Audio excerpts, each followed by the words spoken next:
Marking में बहुत नीचे आएगा। इस चीज से बचने के लिए मैं लगातार बोलता रहा हूं, तो प्लीज इस चीज से आप लोग भी बचिएगा। ठीक है, तो ये गूगल फॉर्म है, उसका लिंक मैंने आपको दिला दिया है, पिन कमेंट में दिख रहा होगा आपको। इसको प्लीज भर दीजिए। कल फिर डेटा लेकर के आऊंगा, कल सबको ये बताऊंगा कितने लोगों ने कितना तुक्का लगा रहे हैं। जो लोग घबरा रहे हैं ना कि सर मेरा दोस्त तो 70 अटेम्प्ट करके आया, मेरा 75 अटेम्प्ट करके आया, मेरा दोस्त 68 अटेम्प्ट करके आया है, जो लोग ये जो लड़कियां ऐसे डर रही हैं ना, उनको डरने की जरूरत नहीं है। हो सकता है आप 63 वाली उससे बहुत बेहतर रह जाओ जो 75 अटेम्प्ट करके आ रही है, क्योंकि उस 75 वाली के बहुत नीचे जाएंगे अगर बहुत सारी गलतियां हो गई होंगी तो। और आपने 63 हो सकता है अपने श्योर शॉट वाले ही किए हों, तो आप 63 वाले को 75 वाले से डरने की जरूरत नहीं है अभी। मैं इसलिए वीडियो लेके आया हूं बच्चों, तो प्लीज आप अपना इसमें डेटा जरूर भरें। और मैं आपको इसके फायदे भी बता रहा हूं कि ज्यादा अटेम्प्ट करने वालों का की एक पोल खुलेगी, और वो खुलनी चाहिए टाइम से, उस टाइम से खुलने के फायदे बता रहा हूं। ठीक है, कि ज्यादा अटेम्प्ट कर रहे हो और खुश हो रहे हो तो दिक्कत होगी। ये बच्चों मैं बता रहा हूं तो कुछ अर्थ ही होगा इस बात का, बहुत सारा अनुभव लेके बता रहा हूं।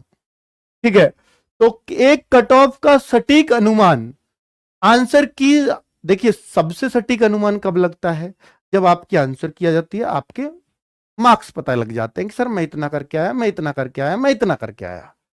उससे मेरे को ये पता लग जाता है कौन सी शिफ्ट हार्ड है, किसमें कितना नॉर्मलाइजेशन मिलेगा, वो मैं आपको आंसर की आते ही बता दूंगा, गूगल फॉर्म भरवाते ही। ठीक है, और कितने पे कट ऑफ जाएगी, बस एक आध इधर उधर होगा, बाकी तो उतना ही एग्जैक्टली चली जाती है। ठीक है, तो ये तो तभी पता चल पाएगा जो वो आंसर की आएगी, लेकिन जो मैं डेटा भरवा रहा हूं इससे भी आप बहुत इर्द गिर्द पहुंच सकते हो। ठीक है, क्योंकि मैं भी घबरा रहा हूं यार। मैंने बच्चों को बोला था शुरू के दिन करके कि यार 61-62 जिस बच्चे के मार्क्स 61-62 क्वेश्चन जिसके सही हो रहे हैं, मेरे ख्याल से वो सिलेक्ट हो जाएगा जनरल में भी। मैंने ऐसे बोला था, 62-63 बोला होगा शायद पहले दिन। अब बच्चे लोग मैं देख रहा हूं यार, जो यहां इतने कभी ने मार्क्स नहीं लेके आया, वो 70 अटेम्प्ट कर रहा है, वो 72-75 अटेम्प्ट कर रहा है। मैं खुद सकते में आ गया हूं कि यार बच्चा ही इतना ज्यादा करके आ रहा है, क्या पेपर इतना आसान आ रहा है क्या? भाई हमें तो पेपर जो तुम लोग बता रहे हो वो पता चल रहा है, अभी हमने तो देखा नहीं है। तो मैं प्लीज इस चीज को भर दोगे और बढ़िया बढ़िया चीजें बताओगे, मतलब अपने हिसाब से सही तरीके से बताओगे। वैसे आप सब आज्ञाकारी बच्चे हैं, सही भरोगे, जो आपको एग्जैक्टली सही लगते हैं वही इतने भरना कि मेरे को इतने तो श्योर शॉट सही है। ठीक है, वो डेटा इसमें भरना। तो मैं एक आपको एक इर्द गिर्द कट ऑफ का, या जो मैंने आपको बोली थी 62-63, एक जनरल वाला बच्चा भी सेलेक्ट हो जाएगा सही हिंदी भाषी क्षेत्रों में, तो उस पर मैं भी श्योर हो पाऊंगा। ठीक है, कि मैंने वो बात गलत नहीं बोली है। वैसे बातें ऐसी गलत नहीं निकलती हैं, पर बच्चे ही ऐसे बोल रहे हैं कि हम तो इतना करिए है। क्योंकि इस बार फिजिकल के लिए देखिए बेटा, कट ऑफ का सही अनुमान इतना पहले लगने का यह भी जरूरी है। कट ऑफ इतना पहले लगवाने का अर्थ इसलिए भी जरूरी है कि आपको ये आइडिया बहुत पहले हो जाए। ये इसलिए जरूरी है कि इस बार फिजिकल के लिए बहुत ज्यादा समय नहीं मिलना। मैं आपको बता रहा हूं कि बहुत जल्द आपकी पेपर होते ही 14 फरवरी को पेपर खत्म है, बहुत जल्द आंसर की विद इन 1 वीक आने वाली है। एक सप्ताह के अंदर आंसर की आ जाएगी और बहुत जल्द रिजल्ट आ जाएगा। यानी जब पेपर खत्म होगा विद इन 1 मंथ आपका रिजल्ट आने वाला है, ऐसी उम्मीद जताई जा रही है। और फिजिकल के लिए बहुत, मैं कहूंगा कि जो शताब्दी एक्सप्रेस की गति होती है उससे भी तेज ये चलने वाले हैं फिजिकल के लिए। इस बार बहुत ज्यादा समय बिल्कुल भी देने का मूड नहीं है, क्योंकि मिशन मोड में भर्ती को पूरा करना यही एक उद्देश्य है बस। चाहे बच्चों का भला हो चाहे बुरा हो, कोई फेल हो कोई पास हो, 45,000 तो उन्हें मिल ही जाएंगे।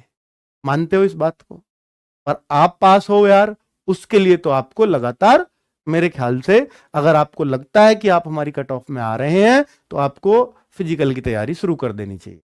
और बच्चों, आपने बहुत मेहनत की है, मैंने मान लिया कि आप दिन रात एक कर दिया, आपने पढ़ने में दिन रात एक कर दिया, बहुत मेहनत किया है, लेकिन किसी वजह से यहां पर स्कोर कम आ रहा है, कट ऑफ तक भी नहीं पहुंच रहे हैं, बहुत कम स्कोर हो रहा है। तो उस मेहनत का आप ये सोच लेते हैं सर मेरी तो मेहनत पानी फिर गया, मेरी तो मेहनत बेकार हो गई, और फिर अगली भर्ती आती है तब तक बिल्कुल सुस्त पड़ जाते हैं। तब भर्ती आएगी तब पढ़ लूंगा, और फिर से यही हाल होगा कि मैं या तो किनारे से पास हो जाऊंगा या किनारे पर ही रह के लटक के फिर से फेल हो जाऊंगा। यही होता रहा है बच्चों के साथ। लेकिन आप यकीन मानना, जो बच्चे लगातार पढ़ते रहते हैं उनका सिलेक्शन कभी किसी एक बच्चे का भी नहीं रुकता। तो लगातार पढ़ने के लिए आप जैसे बच्चों को बहाने चाहिए। बहाने मीन्स कोई भर्ती चाहिए जिस पे हम जी जान लुटा सकें, जैसे हमने एसएससी जीडी पे लुटाई है। तो मैं आपको टारगेट दे रहा हूं कि देखिए एसएससी एमटीएस एक ऐसा टारगेट आप कर सकते हो क्योंकि वो आपके सामने है भी। अभी कोई नियर फ्यूचर में मैं आपको और भर्ती का नाम नहीं ले सकता जो इसी लेवल की भर्ती है। हो सकता है आपको वहां हिंदी की जगह इंग्लिश यहां पढ़नी पड़े, ठीक है, चीजें डिफरेंट हो सकती है, मैंने मान लिया। पर बच्चों आपके सामने वो इसलिए बढ़िया भर्ती मानी जाएगी क्योंकि वो 2 बार आ रही है बच्चों, इसी साल हर 6 महीने के अंतराल पे 2 बार वो भर्ती आ रही है। तो इंग्लिश सीख लिया ना तो कई सारी भर्तियों में आपके और चांसेस निकल जाएंगे। जैसे आगे आप CHSL दे सकते हो। मैं कहता हूं एमटीएस के बाद अगर सबसे आसान एमटीएस होता है एसएससी में निकालना जीडी के बाद, है ना, क्योंकि जीडी में तो फिजिकल है। तो एमटीएस होता है, और दूसरे नंबर पे जो आसानी से निकलने वाला एग्जाम है वो सीपीओ होता है। अगर आपने इंग्लिश सीख लिया तो सीपीओ आपका नेक्स्ट टारगेट हो जाना चाहिए। यानी जिस भर्ती की आप कांस्टेबल की बात करते हैं उसमें आप दरोगा बन करके जाएं तो इससे बड़ी क्या बात हो सकती, ठीक है। और वो सिर्फ कौन रोकता है आपको दरोगा बनने से? इंग्लिश।